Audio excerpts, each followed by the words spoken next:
Hello friends, मैं हिमा गुप्ता और आपको पता है कि मैं एस्ट्रोलॉजिकली गोल्ड सिल्वर के ऊपर काफ़ी बात करती हूँ और कॉन्टिन्यूटी में मेरी वीडियोस भी रहती है और मैं आपको ये भी बताती हूँ कि प्लैनेट्स किस तरीके से कॉम्बिनेशन बनाते हैं और उनका इम्पैक्ट क्या आता है गोल्ड सिल्वर के ऊपर, स्टॉक मार्केट के ऊपर या फिर एग्री कमोडिटीज़ के ऊपर। तो अब सवाल ये होता है कि ये जो वॉर की सिचुएशन बनी है उसमें आपको पता है कि ऑलवेज ही मेटल्स इम्पैक्टेड होते हैं और हैवी इम्पैक्टेड होते हैं। गोल्ड सिल्वर के प्राइसेस बढ़ जाते हैं, स्टॉक मार्केट नीचे आ जाती है, जैसे कि हमने बाजार में देखा भी, निफ्टी को 400 से 500 पॉइंट नीचे जाते हुए देखा और यहाँ पे गोल्ड सिल्वर को एक बुलिश जोन में जाते हुए देखा, 5 से 6% की तेजी भी देखी वहाँ पे। तो क्वेश्चन कम्स कि अभी ये गोल्ड की जो तेजी है वो कहाँ तक जाएगी। हमने जनवरी में गोल्ड को 1,75,000 तक जाते हुए देखा, तो ऐसा क्या अब ये लेवल क्रॉस होगा, जबकि एक ही दिन के अंदर ही 1,70,000 तो गोल्ड आ ही गया है।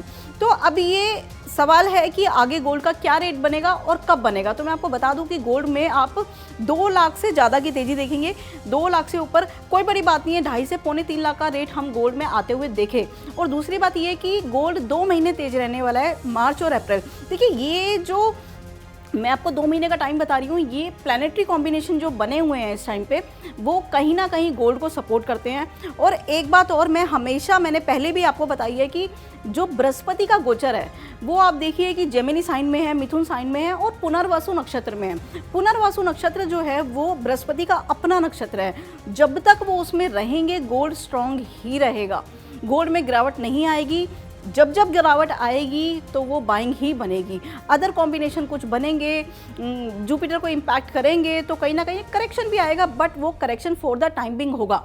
तो इसीलिए मैं आपको बता रही हूँ कि पुनर्वसु में अभी उनका टाइम बचा है जुपिटर का, तो तेजी रहने वाली है। अच्छा, एक चीज़ और है कि जैसे ही पुनर्वसु से निकलेंगे, जैसे ही वो पुष्य नक्षत्र में आएंगे, तो पुष्य नक्षत्र का जो मालिक है शनि कहा जाता है उन्हें। तो शनि आप देखिए कि जुपिटर की राशि में बैठे हुए हैं। शनि पाइसिस में है और जुपिटर उच्च के हो जाएंगे, एग्जॉल्टेड हो जाएंगे कर्क राशि में आने के बाद। और यहाँ पे जब वो शनि के नक्षत्र में ट्रैवल करेंगे तो उसके तब भी हमें एक तेज़ी देखने को मिलेगी।